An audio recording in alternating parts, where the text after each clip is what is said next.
In with the first point. Most of the poor already possess the assets they need to make a success of capitalism. Even in the poorest countries, they save.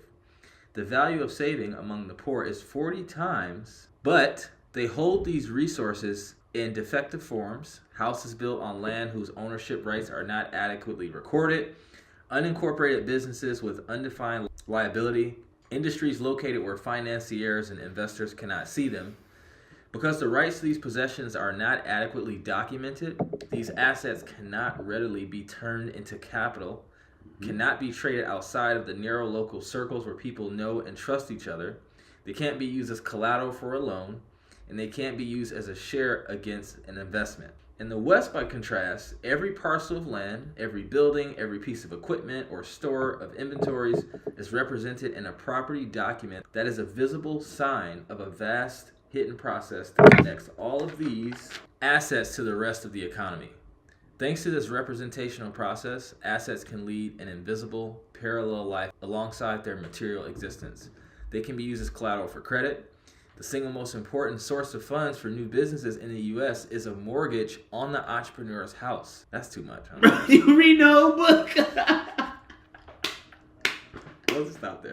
Bro, you were going to keep going. All right, here, I'll just read this last He point. just read the whole book, guys. Just read this last point. Oh, God. By this process, the West injects life into assets and makes them generate capital. And we're done. But no, you know what? It's funny that literally, it's funny you started with that point because that's what I just brought up with. Although they have the physical properties, and when I say physical properties, I literally mean they have the physical real estate.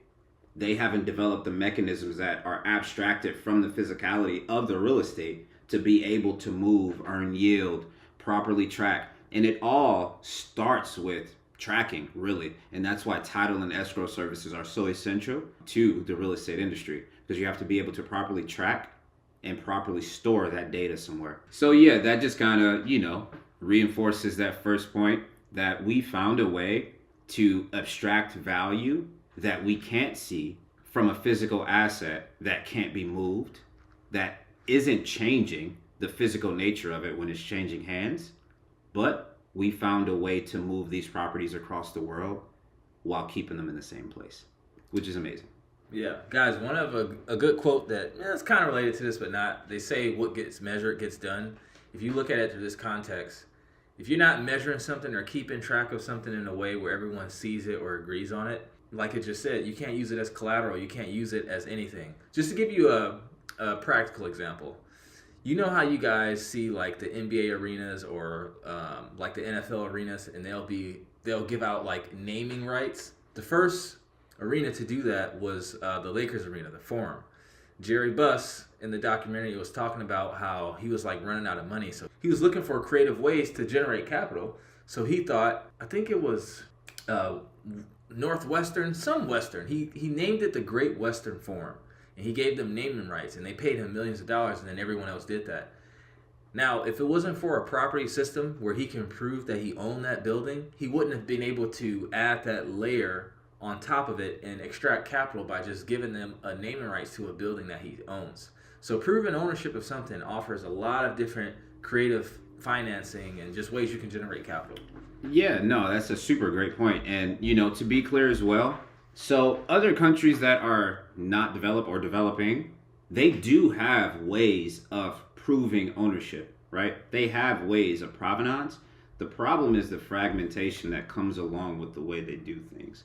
And so let's take a place like Bro, that's a good steeple. You seem really confident.